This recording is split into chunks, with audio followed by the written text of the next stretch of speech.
He was a sexually ambiguous icon of the 1980s. But when heroin came into the picture, this boy almost didn't live to tell the story. Do you really want to hurt me?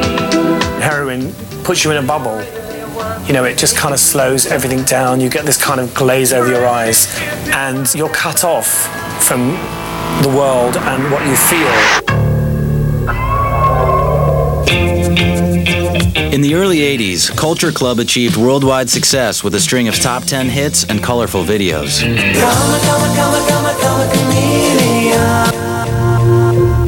But the fame and success soon slipped away. I was an extreme person in every respect of the word. Drugs, fashion. By 1986, George had developed a crippling addiction to heroin. And at this June anti-apartheid benefit, there was no denying his problem.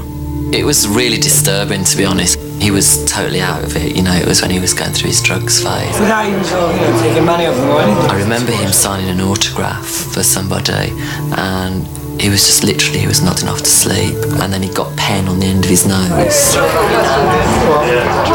And it was so, so sad.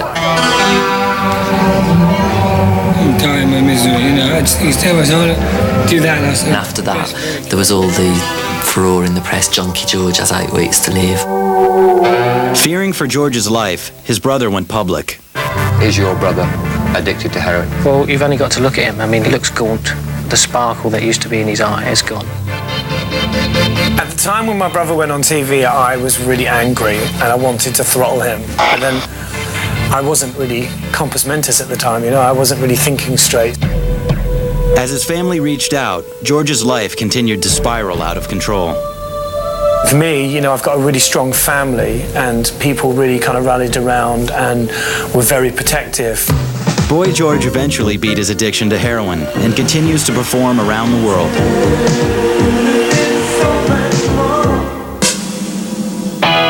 Riding the wave of the British invasion, The Who set out to shake up America, but no one knew just how far they'd go.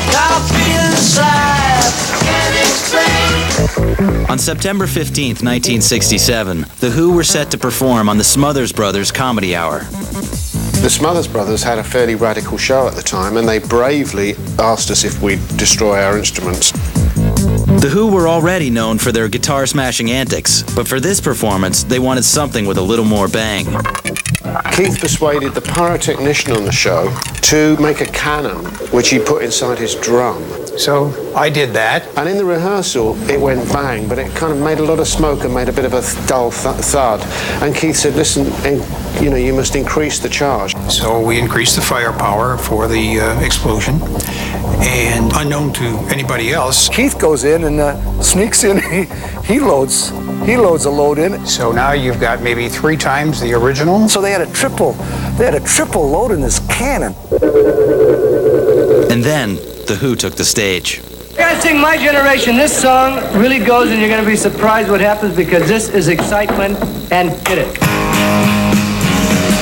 People try to put us. As they finished the song, the destruction began. They're banging this stuff, a couple of smoke is happening.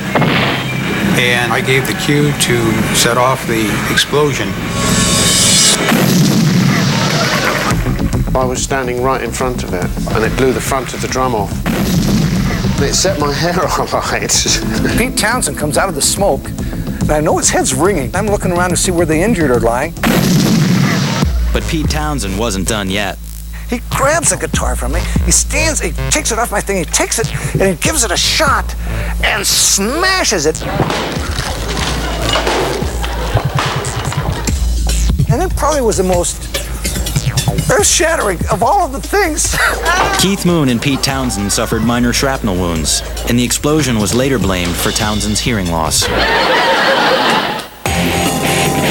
Well, that wraps up the first hour of VH1's 100 Most Shocking Moments in Rock and Roll. Whether you're recovering from the shock or you're not shocked enough, hold on. There are still 80 more of rock's shocking moments to come. I'm Mark McGrath, and I'll see you then.